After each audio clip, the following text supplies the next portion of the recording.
Hello ladies and gentlemen, my name is Andrew Stott and I'm the Emperor of Stomaria. Today I'm pleased to announce that Southwood has become a province.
So as our citizens and many of our supporters will already know, Southwood is a territory that we purchased from the Kingdom of Wayward. It actually was one of the plots that made up the Kingdom of Wayward and has now been designated as Southwood, with the remainder of the Kingdom of Wayward being designated as Wayward South, because they are going to be using the funds that we provided to them along with additional funds to purchase land elsewhere, and that's going to be their main hub. It's going to be their main territory.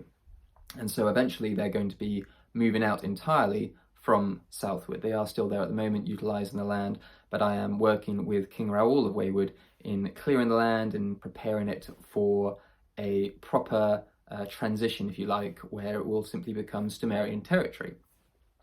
Now, for those who aren't already familiar with it, and by this point, if you have watched any of our previous videos, you should be, the Empire of Stomaria consists of various different types of territory. So you have the province, the protectorate, the associated state, and of course the observer state. Now, a province is land that is directly owned and controlled by the imperial family or one of the Stomarian nobles. Protectorate is land that is directly owned by the imperial family, but it is governed by the highest authority of another nation, another entity.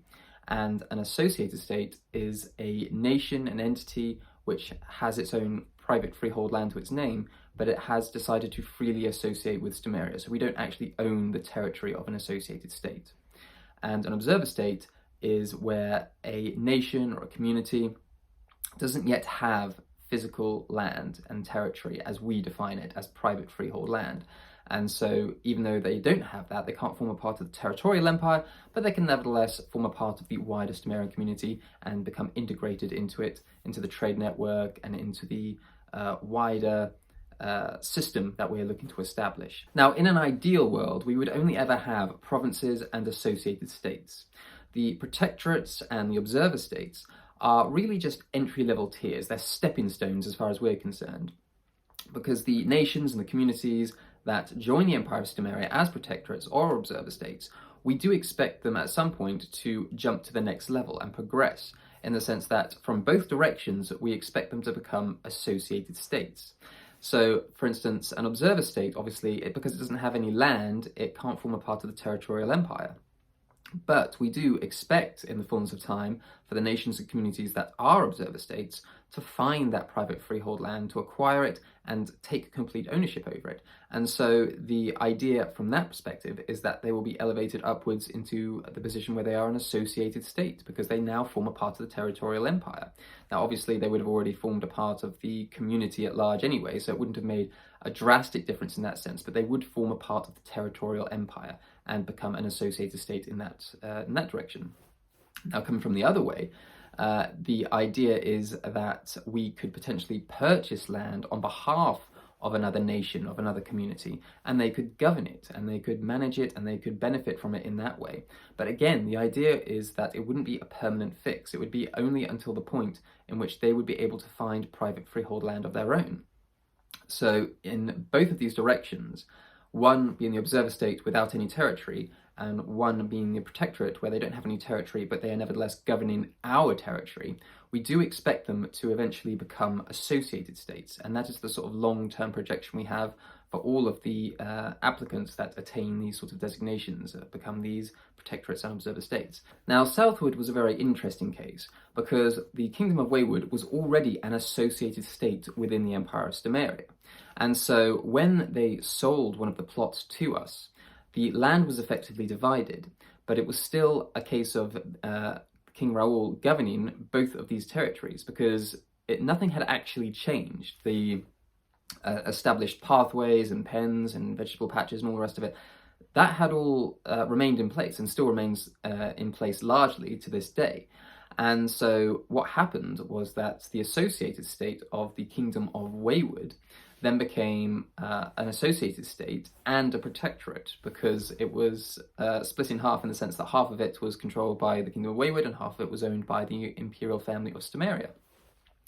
Now, this is not really a transition that we ever really expected to happen. What we did expect to happen, for instance, is for a new nation, for a new community to arise and prove itself committed and dedicated to what they were trying to do and how they wanted to get involved in the empire itself. And then we would find a plot of land near where the community was based, we would purchase it, and then they would govern it on our behalf. And they would be able to utilize that land for their own benefit as well as our own. So it was a case of allowing communities, allowing nations without land to nevertheless be able to utilize land of our own. Now, as I say, because Southwood was already part of the Kingdom of Wayward and it was already an associated state, it was a very unique situation.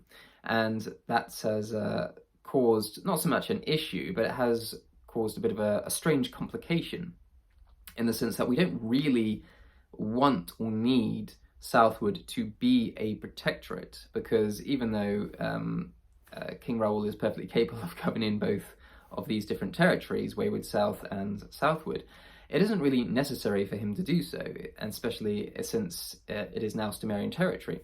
And I haven't had a conversation with King Raoul about this. We have decided it would be easier just to make the distinction far more clear. And so we are going to be taking Southwood and we're going to be turning it from a protectorate, which is governed by King Raoul, into a province, which is governed by the imperial family or a member of the Stomarian nobility. And I'll get onto this in a little bit.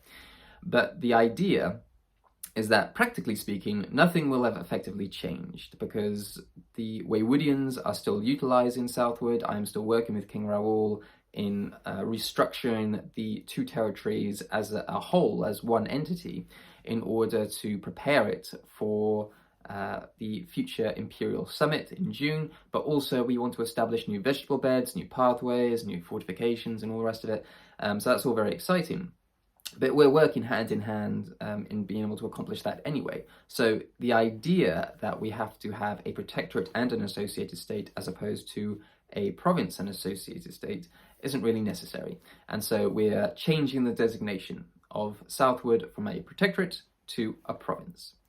Now, then it comes to the question, well, who is going to be the governor of Southwood? And this was the most pressing concern, most pressing issue, because we do have two lords of Stomaria in the area, if you like. And I say area in the loosest possible term. They are still some way away from Southwood itself. So we have Prince Alexander of Moreland, who actually is also a lord of Stomaria, due to his past contributions to the Stomarian community. And he obviously resides on the island of Jersey, which isn't ideal in the sense that it's not a 5-minute trip down the road. You know, as the crow flies, it's not too far away from Southwood, but it is a bit of an expensive and complicated trip to make for Prince Alexander. So as well as his own time commitments, it just wouldn't really be feasible. And likewise with Lord Harvey of Stomaria, he is some 3 or 4 hours drive away from it. He's a lot further south than Southwood. So even though that both were approached, we did have conversations about it, It just wasn't really going to work out the way we wanted it to. And so the only natural conclusion was that we were going to have it governed directly by the imperial family. And I've decided to use this as an opportunity, because obviously the natural option would be for myself or Empress Samantha to become the governors of Southwood. But I've decided to take the opportunity to highlight something that I think is very important to me. And so what I have done is I've actually decided to appoint Princess Eleanor of Stomaria as the governor of Southwood. Now, Princess Eleanor, for those who don't know, is my daughter, my only child, my firstborn, and she is 2.5. So she's a little bubba. She's only just started nursery and is still the apple of my eye and a proper treasure and a proper princess. In fact, as a fun fact, because we do keep referring to her as Princess Eleanor, not necessarily even because of Stomaria. I mean, I don't think there are many parents out there that wouldn't refer to their own little girl as a princess at some point or another, but she's actually started to refer to herself as Princess Eleanor, which is quite an exciting development on that front. But that aside, I do want her to become eventually a very active part of the community that we are looking to establish. And I think there is no better way of doing that than instilling in her the idea that eventually she will be the actual governor of Southwood, and being able to utilize that land and manage that land and govern that land, and then eventually to manage and govern people. That is going to be something that I want to instill in her from a very early age, if I can. I want her to get used to the idea that she is eventually going to be responsible for territory and the citizens that either work the land or reside there. Because going forward, obviously, we do have the vision in mind that Stomaria will begin to acquire land that isn't just agricultural or woodland, it will be residential. And we will have people not just working on the lands that are controlled by Stomaria, but also living there as well. And this is how we're going to, establish those real-world communities and have those real-world relationships and bonds. And ultimately, when I pass away or whatever else, Princess Eleanor will be responsible for taking Stomaria to the next level. And so I want to, as I say, instill a sense of duty in her from a very early age, and I think this is the best way to do it. So when we attend the Imperial Summit, for instance, in June, it will be as a territory that is technically governed by Princess Eleanor, who will be 3 at that point. And so I think that's going to just be a very exciting development on that front. And, we'll see how it goes over the years, obviously. I'm not going to put any undue pressure on her to make sure she meets certain quotas or anything like that. I'm obviously still going to be the de facto governor of Southwood, obviously. I'm not intending to actually let her govern the territory without any kind of guidance at 2.5. She is a very exceptionally gifted child in many ways. But I still don't think she's quite ready to have full and total control over the affairs of Southwood just yet. But with all of that said, I did just want to make a point of the fact that this is a generational project. This is a generational community. This is a generational nation. We are building something real. And over time, with each generation, we are going to become that more sophisticated. We're going to become that more developed. We're going to be that closer to attaining some level of de facto independence as we strive to become more self-reliant and we strive to attain greater levels of self-determination through legal and legitimate means. And this requires the acquisition of private freehold land, the ability to produce our own energy, to provide our own water, to grow our own food, to have established housing, which is largely self-reliant and self-sufficient and self-contained in its own right, to be able to shut out the rest of the world if we had to and still be able to survive and prosper. Now, I have said this time and again, because sometimes people get the wrong end of the stick. We are not obviously looking to pull up the drawbridge at the first opportunity, because we still have friends and family and interactions and commitments in the mainland, for lack of a better term, for the rest of the United Kingdom. And the idea that we would simply go, this is our land, everyone else keep out, no questions asked, as soon as we had that option, is obviously a fallacy. We are very much an open door policy in that sense. But I did want to sort of reiterate the point that this is a generational project which is serious about what we are trying to do. And with that in mind, if you did want to play a part in the Stomarian community, if you wanted to become a citizen, if you wanted to get more heavily involved, then please feel free to do so through our Patreon campaign, the link of which I shall leave in the description below as always. But otherwise, if you did enjoy this video, then please feel free to give it a like, subscribe to our YouTube channel, and we'll catch you in the next one.